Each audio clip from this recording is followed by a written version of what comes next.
नमस्कार, मैं आचार्य अनुपम जोली। धनु राशि वाले लोगों के लिए आगामी सप्ताह अर्थात जून का पहला वीक 1 जून से 7 जून के बीच में ग्रहों का आपके जीवन पे प्रभाव, समाधान और जो बड़े परिवर्तन इस हफ्ते होने जा रहे हैं, उन सब की चर्चा आपके साथ करेंगे।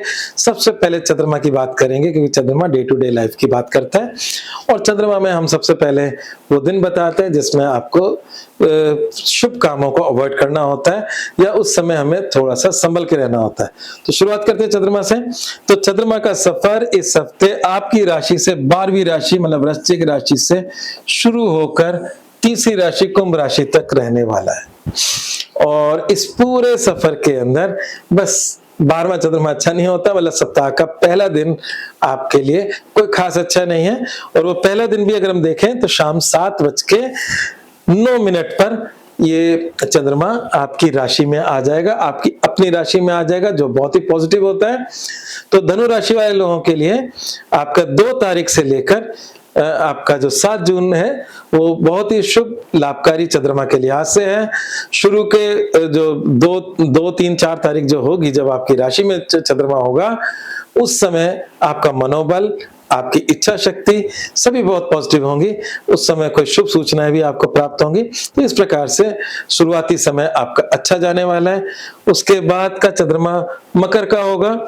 मकर का चंद्रमा थोड़ा बहुत परिवार और धन की चिंताएं दे सकता है और अंतिम चंद्रमा सप्ताह के अंदर आपको आपके नए पुराने दोस्तों से मिलवाएगा, समाज में आपकी बुरी बुरी प्रशंसा करवाएगा और साथ में आपका पराक्रम बढ़ेगा, आपके कार्य क्षेत्र की सब लोग तारीफ करेंगे।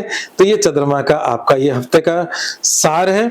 बाकी जो बड़े परिवर्तन हो रहे हैं उनसे जो अच्छी बुरी चीजें निकल कर आ रही है उसकी चर्चा हम जो कर लेते हैं। तो इसमें एक कॉम्बिनेशन मंगल का है जो आपकी स्वग्रही होके आपकी राशि से पंचम है, इसके सुख दुख की बात करेंगे, बुध शुक्र की युति की बात करेंगे और जो एक बड़ा परिवर्तन गुरु को हुआ जो 12 साल में होता है वो 1 जून की रात को 1:50 पे हो जाएगा। वो मिथुन राशि से कर्क राशि में चला जाएगा। कर्क राशि में उच्च का होता है। तो ये सब क्या होगा इन सब से, तो चर्चा करते हैं मंगल से। मंगल आपके 5वें घर के अंदर शेयर मार्केट, आपके लव अफेयर, शिक्षा, संतान, इन सब में लाभकारी साबित होने वाला है। तो इन सारी बातों को आपके जीवन में इस समय आपके फेवर में चलती दिख रही है। सिर्फ शेयर मार्केट की अगर हम बात करें तो वो आपको अपनी कुंडली का भी निर्णय लेना चाहिए क्योंकि ये आपका मतलब फायदे नुकसान का जो मामला है। गोचर के ग्रह तो आपके लाभकारी हैं पर फिर भी प्रिकॉशनरी अगर आपकी कुंडली में दशा खराब है तो उसकी जिम्मेदारी हम लोग नहीं ले सकते, ये मेरा कहना था। पर ये गोचर आपके लिए शुभ लाभकारी है। अब बात करते हैं बुध और शुक्र के कॉम्बिनेशन की। बुध और शुक्र का कॉम्बिनेशन कई प्रकार की बातें कर रहा है। वैवाहिक जीवन के अंदर बुध वैवाहिक जीवन का स्वामी है, उसमें बैठा है। शुक्र जो है वो 2 बातों को रिप्रेजेंट कर रहा है। वो कह रहा है कि आपका इनकम और वो कह रहा है झगड़े हैं। तो इसका मतलब इस पीरियड के अंदर आपके जीवन साथी मतलब पति या पत्नी के मध्य छोटे मोटे झगड़े होंगे पर वो नेग्लिजिबल है, इसलिए क्योंकि बुध आपके 7वें घर में बैठ के रक्षा भी कर रहा है। तो झगड़ों के साथ जो हर घर में होते हैं परंतु उससे संबंध विच्छेद नहीं हो रहा, मतलब आपके संबंध खत्म नहीं हो रहे, झगड़े बढ़ रहे हैं और पर झगड़ों के साथ आपके द्वारा किए कार्य लाभ में भी परिणत हो रहे हैं। तो फिर मैं इसको समझा देता हूँ। छोटे मोटे झगड़े रह सकते हैं फिर भी मतलब इंटरनल प्रेम बना रहेगा और जीवन साथी के सहयोग से 4वें घर का लॉर्ड शुक्र आपको कहीं ना कहीं लाभ के मार्ग में लेकर जाएगा। बहुत सारे बिजनेस में पति पत्नी दोनों लाइफ पार्टनर के साथ बिजनेस पार्टनर भी होते हैं, कई कामों में पति पत्नी साथ मिलकर करते हैं, उसके लिए शुभ लाभकारी समय बना हुआ है।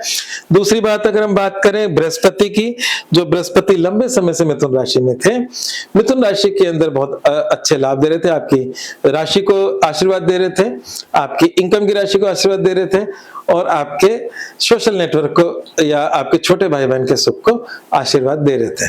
अब बृहस्पति अष्टम चले जाएंगे। अष्टम घर अच्छा नहीं होता पर वो बृहस्पति आपकी राशि का स्वामी है और अष्टम में वो उच्च के हो जाएंगे, तो उस उच्च का परिणाम आपको जरूर मिलेगा क्योंकि आपकी राशि स्वामी है। तो जब आपके राशि स्वामी उच्च के होंगे तो आप में भी एक कॉन्फिडेंस, एक उच्चता आपके जीवन में आएगी। पर 8वां घर क्योंकि थोड़ा-सा चिंताजनक होता है, लॉस का घर माना जाता है, तो कभी-कभार अति उत्साह के निर्णय आपको लॉस में पहुंचा सकते हैं, क्योंकि बृहस्पति उच्च क्या है, अति में है, और अति उत्साह के अंदर लिए निर्णय कभी-कभी आपको लॉस में पहुंचा सकते हैं। परंतु यहाँ पर बृहस्पति आपके खर्चों और आपके प्रॉपर्टी, जमीन, मकान, वाहन वाले घर को भी ब्लेस कर रहा है, जो उसकी अपनी राशि है, और वहां पर शनि बैठे हैं, और गोचर का शनि और बृहस्पति जब एक साथ एक राशि से किसी भी प्रकार से कनेक्ट होते हैं तो वो राशि एक्टिव हो जाती है। तो जो लोग जमीन मकान के लिए कुछ समय से स्ट्रगल कर रहे हैं, तो ये उनके लिए गोल्डन समय हो सकता है जमीन मकान बनाने के लिए, तो ये समय बहुत अच्छा हो सकता है। दूसरी बात, जिन लोगों के जीवन में कुछ पैतृक संपत्ति की कोई बात है और वो लंबे समय से अटकी हुई है, और वो अक्सर ज्योतिष से पूछते भी कब ये सोल्व होगी, तो उसको सोल्व करने का इस समय गोल्डन पीरियड है। तो बस यही कहूंगा कि जो मूल मंत्र बता देता हूं, हालांकि 2 मूल मंत्र हो गए, एक मेरे मन में है और एक मैंने आपकी स्लाइड में लिख रखा है। मन वाला पहले बताया था। बृहस्पति उच्च के 8वें घर में, 8वें घर की तोड़ यही है कि चीजों को गुप्त रखने से आपके जीवन में जीतने की संभावना बनी रहती है, परंतु अगर आप शोर मचाते हैं तो चीजें नष्ट हो जाती हैं। 8वां घर गुप्त का है, आपकी उच्चता। जैसे कई बार बहुत सारे लोग होते हैं जो अपने चीज में बहुत अच्छी पोजीशन पर होते हैं, परंतु उसका जैसी शोर मचाते हैं और अपना शो ऑफ करते हैं, उनकी पोजीशन डिस्टर्ब होने लग जाती है, ठीक है ना।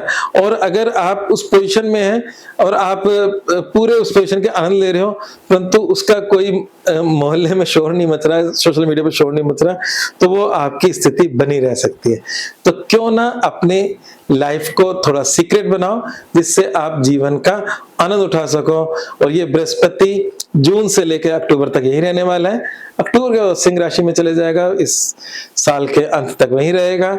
जनवरी 2027 में वापस लौटने की बात कर रहा है, तो वो हम बाद में बात करेंगे। अभी तो 1 हफ्ते की राशिफल है, पर इस हफ्ते में जो मैं ये बात बोल रहा हूँ, ये आपके लंबे समय तक लागू होगी, ठीक है। अब बाकी मोटे मोटे ग्रहों की हमने बात कर ली, इसमें एक ग्रह की बात करनी है, उसी का मैंने महाउपाय दिया है, वो है सूर्य। सूर्य आपके 6ठे घर से गुजर रहा है। गोचर का सूर्य 6ठे घर में बुरा नहीं होता, अच्छा ही होता है। शत्रुओं की हानि होती है, रोग ऋण रिपु में विजय दिलाता है, बीमारी उधारी शत्रुता कोर्ट कचहरी में विजय दिलाता है गोचर का। परंतु क्योंकि वो सूर्य आपका भाग्य का स्वामी है, अष्टम में है, तो सूर्य की रेमेडी आप जरूर करें। शत्रु राशि में है तो सूर्य की रेमेडी करने से आपकी बहुत सारी समस्याओं का समाधान हो सकता है। तो इस हफ्ते की जो रेमेडी है वो सूर्य का समाधान है, तो वो है आदित्य हृदय स्तोत्र का पाठ करें, राम रक्षा स्तोत्र का पाठ करें। ये दोनों के दोनों सूर्य की प्रॉब्लम्स को दूर करते हैं। सूर्य को जल भी चढ़ा सकते हैं, वो भी बहुत अच्छा। सूर्य का मंत्र है ओम गृणी सूर्याय नमः। तो हमने बहुत सारी बातें कर दी, इनमें से जो आपको आसान लगे वो अगर करेंगे तो आपको जरूर लाभ मिलेगा। हालांकि आदित्य हृदय स्तोत्र संस्कृत का है, राम रक्षा स्तोत्र संस्कृत का है, थोड़े बड़े हैं, परंतु रिजल्ट भी इनके बहुत अच्छे हैं। ये आपको कहीं ना कहीं हर प्रकार से राम रक्षा आपकी रक्षा करता है। दूसरी बात यह है कि एक मूल मंत्र मैंने बोला है, जो इसमें अपनी स्लाइड में भी लिखा है, हनुमत कृपा प्राप्त करने का स्वर्णिम समय है। ये मैंने एक राशि में और बोला है जिसके ये योग बन रहा था। यहाँ पर मंगल जो है वो आपके पंचम राशि में बैठा है। पंचम राशि इष्ट का होता है, देवता का होता है। और अगर जो लोग हनुमान भक्त हैं, इस समय हनुमान जी की पूजाएं आपको हनुमान जी के निकट ला सकती है। तो ये समय को मत गवाएं। साल में जब जब ये समय आते हैं मैं यहाँ पर बता देता हूँ और उसका उपयोग करें। उपयोग करने से आपके जीवन में कहीं ना कहीं ईश कृपा जब होगी तो फिर तो कहने क्या, तो ये समय आपकी आध्यात्मिक उन्नति में उन्नति का है। चलिए आज बस इतना ही, धन्यवाद।